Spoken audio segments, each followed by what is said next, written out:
Avant de nous intéresser à la dune du Pilat, paysage emblématique de la Gironde, jetons un œil sur la région.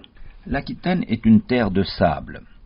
On peut y distinguer le sable des Landes, une couverture sableuse qui pénètre de plus de 100 km à l'intérieur des terres, et les dunes côtières, qui constituent un cordon sableux continu de la Pointe de Grave au Pays Basque et qui séparent les lacs côtiers de l'océan.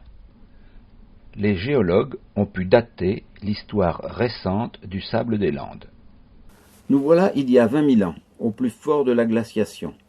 En Aquitaine, le sol est gelé en permanence. Le niveau marin est 120 mètres plus bas qu'actuellement, le plateau continental est hors d'eau, et le vent qui souffle du nord-ouest sur ces terres dépourvues de végétation transporte du sable sur le continent. La Terre va ensuite se réchauffer progressivement, pour atteindre un maximum il y a 14 000 ans. La végétation regagne du terrain. La progression du sable s'arrête. Il y a 12 000 ans, nouveau coup de froid. L'activité éolienne reprend. De plus, de nombreuses traces de charbon de bois laissent à penser que des incendies se propagent et dévastent la végétation. C'est durant les derniers 4 000 ans que de Biarritz au sud à l'embouchure de l'estuaire de la Gironde au nord, se mettent en place les dunes côtières qui vont isoler les lacs de l'océan Atlantique. Dès 1897, Buffo, pionnier de l'étude des dunes côtières de Gascogne, en distinguait 2 générations. Les dunes primaires, anciennes, les plus à l'est, d'altitude moyenne de 70 mètres, et les dunes modernes, ou récentes, les plus à l'ouest, toujours plus élevées. En 1942, il publiait une cartographie de ces dunes.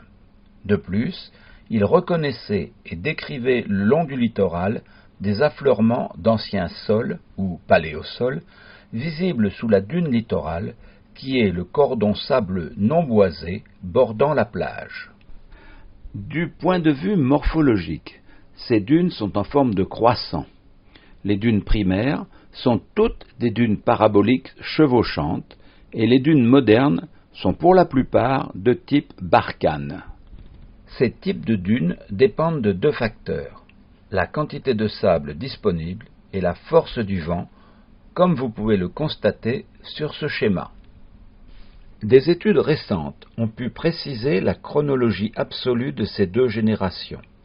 Les dunes primaires ont été mobiles entre l'an 500 et l'an 1000 environ, et les dunes modernes entre l'an 1500 et le début du XIXe siècle, époque à laquelle elles ont été fixées. La dune du Pilat est la seule dune mobile du cordon des dunes côtières. C'est une dune transversale, plus ou moins barkhanoïde, longue de 2700 mètres et large d'environ 500. Son altitude varie de 100 à 115 mètres. Son versant sous le vent montre des pentes de 30 à 40 degrés et son versant au vent, tourné vers le bassin d'Arcachon, des pentes plus faibles de 5 à 20 degrés.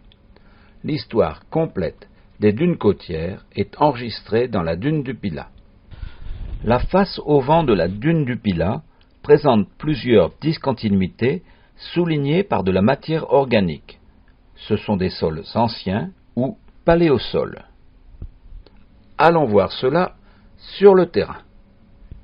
Nous nous retrouvons ici au niveau du paléosol 1. Ce paléosol était avant recouvert de pins maritimes. Cette roche noire, c'est de l'Alios. C'est le résultat de la cimentation du sable avec des matières organiques. Tout le paléosol est daté de 1500 ans avant Jésus-Christ. Le paléosol 2, parfois difficile à différencier du paléosol 1, se trouve seulement quelques mètres au-dessus. Il montre, comme le paléosol 1, de nombreuses souches d'arbres.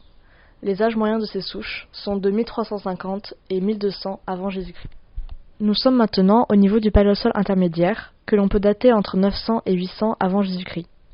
Un peu plus haut sur la dune, nous trouvons un paléosol plus clair qui s'est formé entre 2 zones humides, de mares ou d'étangs, d'eau douce, ce qui a permis le développement de micro-organismes appelés diatomées, qui, une fois fossilisés, ont donné au sable de la dune une couleur blanchâtre.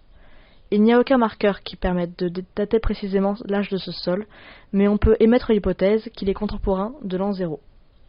En remontant plus haut sur la dune, nous sommes au niveau du Paléosol 3. Il s'étend sur toute la dune du Pilat, sous forme d'ondulation, ce qui traduit la présence d'une ancienne dune qui a été recouverte par ce que nous voyons actuellement. Cette ancienne dune, cette dune primaire, a été fixée par de la végétation, des pins maritimes, et ce paléosol a donc pu être habité. Ce que nous pouvons voir grâce à ces poteries en céramique et ces débris de coquillages. Ce paléosol a été daté entre 1070 et 1570 après Jésus-Christ. Nous sommes maintenant au niveau du Paléosol 4. Tout ce sable va aussi recouvrir les villages environnants, ce qui va faire que Napoléon Ier va ordonner le recouvrement de la dune avec des pins maritimes, ce qui va la stabiliser et stabiliser ainsi le Paléosol 4. Le Paléosol 4 est ainsi le sommet de la dune de la Grave. Et c'est en 1160 que la dune va recommencer à bouger et à gagner en hauteur, donnant ainsi la forme de la dune du Pilat que nous connaissons aujourd'hui.